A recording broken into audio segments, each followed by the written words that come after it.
मैं हूं नीलू। तो वक्फ पर बवाल मचा हुआ है। इस वक्त जंतर मंतर पर लगातार प्रदर्शन चल रहा है। वक्फ को लेकर तमाम विपक्षी पार्टियां इस वक्त एकजुट होती नजर आ रही हैं। अगर मुस्लिम संगठनों की बात की जाए और बड़े मुस्लिम नेताओं की बात की जाए तो अब उन्होंने इस पर अपनी कड़ी प्रतिक्रिया दी है। अगर ओवैसी की बात की जाए तो इसे लेकर उन्होंने क्या कहा है हम आपको बताते हैं। ओवैसी ने कहा कि वैसे तो आने वाले दिनों में कोई भी संसद वाली मस्जिद पर जाकर नोटिस चस्पा करेगा और ये वक्फ की प्रॉपर्टी नहीं है। नायडू और नीतीश से अपील है कि वो बिल का विरोध करे, अन्यथा उनको मुसलमान माफ नहीं करेगा। यानी उनका कहना है कि जो एनडीए में शामिल दल है उनको भी वक्फ बिल संशोधन का विरोध करना चाहिए। उसमें खास तौर पर उन्होंने नीतीश और नायडू का नाम लिया है। इसी तरह से कुछ और नेताओं की बात की जाए, पूर्व केंद्रीय मंत्री सलमान खुर्शीद ने भी अपनी बात रखी है। उन्होंने कहा है कि देखिए, जंतर मंतर में शांति से प्रदर्शन हो रहा है, सरकार को वक्फ संशोधन बिल को वापस लेना चाहिए। सांसद अवधेश प्रसाद ने कहा है कि देखिए, हमारी तरफ से यानी समाजवादी पार्टी की तरफ से हम इसका घोर विरोध करते हैं। हम चाहेंगे कि यह बिल वापस लिया जाए। इसके अलावा कांग्रेस सांसद जावेद अहमद ने भी इस पर अपनी बात रखी है। उन्होंने इसे काला कानून बताया है। तो हर पार्टी के बड़े जो मुस्लिम नेता है, खासतौर पर जो विपक्षी पार्टी है, उन्होंने इस पर अब अपनी प्रतिक्रिया दी है। बताइए कि कल कोई भी जाकर कल कोई भी जाकर कह देगा कि मस्जिद नहीं है और कलेक्टर बोल देगा कि इंक्वायरी, और जब इंक्वायरी कलेक्टर ऑर्डर करेगा इस बिल के कानून के तहत, इस बिल के तहत, तो जब तक कलेक्टर की इंक्वायरी नहीं होती वक्फ की प्रॉपर्टी नहीं रहेगी। यही होगा ना। अगर आपकी मस्जिद है, कोई आके बोलेगा मस्जिद नहीं है, कलेक्टर को कंप्लेन दे दिया, कलेक्टर इंक्वायरी ऑर्डर करेगा, इंक्वायरी तक जब इंक्वायरी ऑर्डर करेगा तो वो मस्जिद ही नहीं रहेगी, वक्फ नहीं रहेगा। दिल्ली में 123 प्रॉपर्टीज हैं जिसको दिल्ली वक्फ बोर्ड कहता है हमारी है और गवर्नमेंट बोलती है हमारी है। पार्लियामेंट सामने की मस्जिद आप देखते हैं ना, वो सरकार कहती है हमारी प्रॉपर्टी है। कल कलेक्टर ऑर्डर करेगा और नोटिस लगा देगा गवर्नमेंट प्रॉपर्टी। वही तो कर रहे हैं।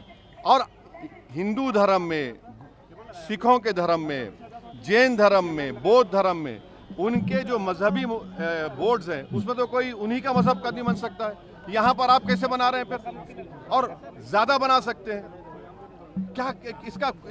इससे वक्फ को बचाने का कोई ताल्लुक नहीं है। क्या इससे लगता है कि आपसी, जो आपने जैसा भी कहा, कि क्या फर्क पड़ेगा आपसी भाईचारगी पे, हिंदू पे, मुसलमान? ये इंशाल्लाह नहीं पड़ना चाहिए। मेरी सरकार वही चाहती है ताकि देखिए, आप अचानक संभल का उठा दिए, जबकि 1880 में वो मसला हल हो चुका है।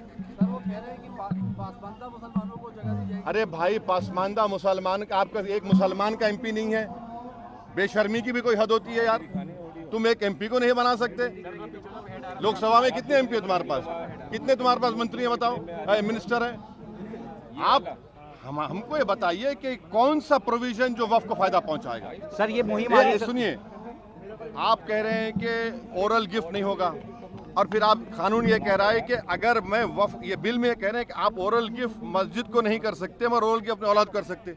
ये कौन सा कानून है? ट्रांसफर ऑफ प्रॉपर्टी एक्ट तो एक्ट है ना, कैसा करेंगे आप? ये काट के हटा दो। महिला पहले से मेंबर है, महिला तो सर लोग पढ़ते नहीं है, वैसी महिला पहले से मेंबर है। बस में नहीं हो। पार्लियामेंट में क्या मूड बन रहा है, सरकार के लोग क्या कह रहे हैं, वो पार्लियामेंट की जो हमारे यहाँ नुमाइंदे आए थे उनको ज़्यादा अंदाज़ा होगा। मैं कह नहीं सकता हूँ, लेकिन मैं उम्मीद करता हूँ कि सरकार को कम से कम इस बात पर गौर एक दफ़ा और करना चाहिए। जब इतना स्ट्रॉन्ग फीलिंग आवाम की तरफ से आ रही है तो सरकार अगर अपने आप को रिस्पॉन्सिबल डेमोक्रेटिक सरकार मानती है तो उसको इस पर रिस्पॉन्स देनी। बड़ा मसला मुसलमानों का है और मुसलमानों के मसले पर हम लोग पार्लियामेंट में भी और जेपीसी में भी और यहाँ भी सब जगह लड़ाई लड़ेंगे। लेकिन आप तो जेपीसी कमेटी में थे, क्या मसले रहे जो हल नहीं हो सके? क्योंकि आपने डिसेंट नोट भी दिया था और जो जेपीसी कमेटी के अध्यक्ष है उन्होंने कहा जो भी डिसेंट नोट दिए गए वो भी सबमिट किए गए हैं। कहाँ पे मसला हल नहीं हो सका, आज विरोध प्रदर्शन करना पड़ रहा है? देखिए, विरोध प्रदर्शन तो उनका है, मुस्लिम संगठनों का, क्योंकि इसके अंदर कई आर्टिकल्स ऐसे हैं जिनके ऊपर ओवरलैपिंग हो रही है।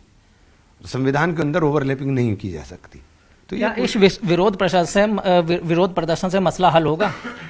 मसला हल नहीं होगा। देखिए, मसला अभी एकदम, ये आप सोच रहे हैं कि अभी यहाँ प्रदर्शन होगा और एकदम सरकार वापस ले लेगी, ऐसा कुछ नहीं होने जा रहा है। लेकिन लोगों को जागरूक रहना चाहिए, लोगों को जानना चाहिए। आज ये हमारे साथ हो रहा, कल दूसरों के साथ भी। अगर सरकार में जरा सा भी हिंदुस्तान की फिक्र है तो ज़रूर वो विचार करेंगे। सर जेपीसी में भी आप लोगों ने आपत्ति रखी गई और आप ही लोगों का आरोप है कि हमारी आपत्तियों को नहीं सुना गया, दरकिनार किया गया। बिल्कुल दरकिनार किया तो गया। कहाँ गंभीर है सरकार?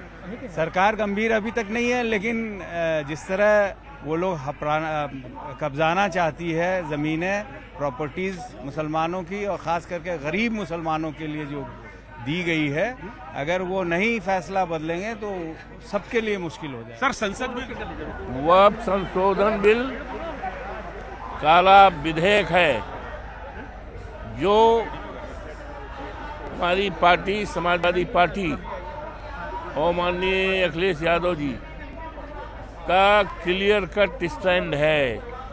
ये किसी भी कीमत पर पास नहीं होने पाएगा, क्योंकि इसमें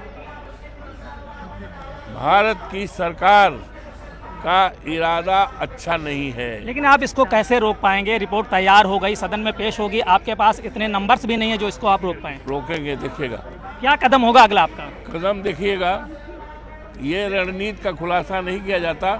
कदम जब होगा तो आप देखेंगे, पूरा देश देखेगा।